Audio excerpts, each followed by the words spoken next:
And welcome back, folks, to the live Fighter Source 2015 pre-show. Chris Garrity here once again, Seth Petrozelli, and that was a recap of 2014 in the finals.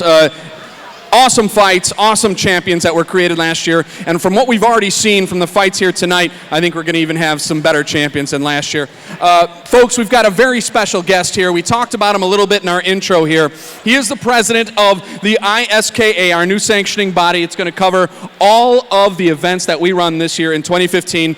Ladies and gentlemen, Mr. Corey Schaffer. Corey, welcome here tonight. Tell the fans at home and here in the audience what the partnership with Fighter Source and ISKA represents. What does it bring to the table? Well, we're excited to be a part of the Fighter Source project because of the tremendous opportunity that it presents for these world-class athletes who are the pinnacle of their amateur career, who are getting ready to take the opportunity to launch potentially into professional fighting and get the kind of exposure and recognition necessary to potentially gain a contract with one of the big promotions.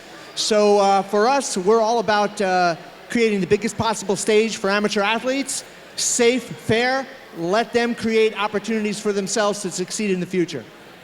Corey, I got kind of a more technical question. I mean, a lot of folks at home see the professional mixed martial arts and the rules and regulations that go along with it. We're here at Fighter Source Amateur, so what is the different rules that go along with the amateur level fights?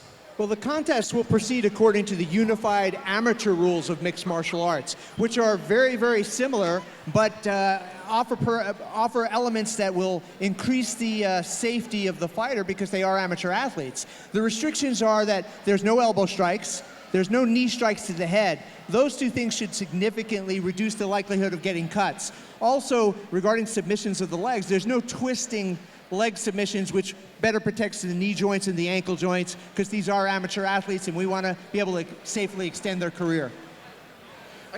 I could demonstrate those on Chris if you'd like, because I can show the folks at home exactly what those are.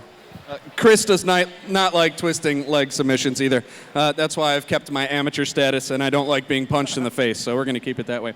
Corey, so what you've seen so far tonight and what you've seen so far in the past with Fighter Source in 2014, what excites you most about taking this to Brazil? What do you think that we offer as a company that nobody else is doing right now? Well, like I said, the very best gift that you can give any athlete is opportunity. Opportunity to earn legitimate respect in their field, opportunity to advance their position, to earn recognition, to put themselves in a position through their own efforts, their own preparation, their own performance, to get exposure that will allow them to achieve all that they want in the sport. And that's only going to happen through a project like Fighter Source, where they have a league where they can develop and move on and really do big things. And we actually have examples of that from last year. Seth will remember one of our favorite fighters from last season, Josh Reckless Mayville, was huge.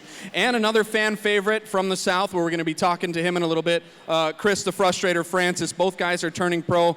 Both guys had, I believe, undefeated amateur records and ended up becoming world champions. So, Corey, it's a pleasure to have you here, and the ISKA. We know what you bring worldwide to Fighter Source, so thank you for joining us. Thank you for everything you guys do, and we look forward to just a beautiful partnership that we're going to have with you. Absolutely. It's our honor to be involved. All right, so Seth, let's talk a little bit about our next guest, XFN Miami. We're going to be talking to the owner. His name's Danny K, and one of Miami's representatives, Chris Frustrator Francis. We haven't seen him in a while. Yeah, we haven't seen him in a while, but I'm sure a lot of people can remember him if they watched last season. He's hard to forget, that's for sure. All right, folks, we will be right back in just a minute with Chris Francis and Danny K.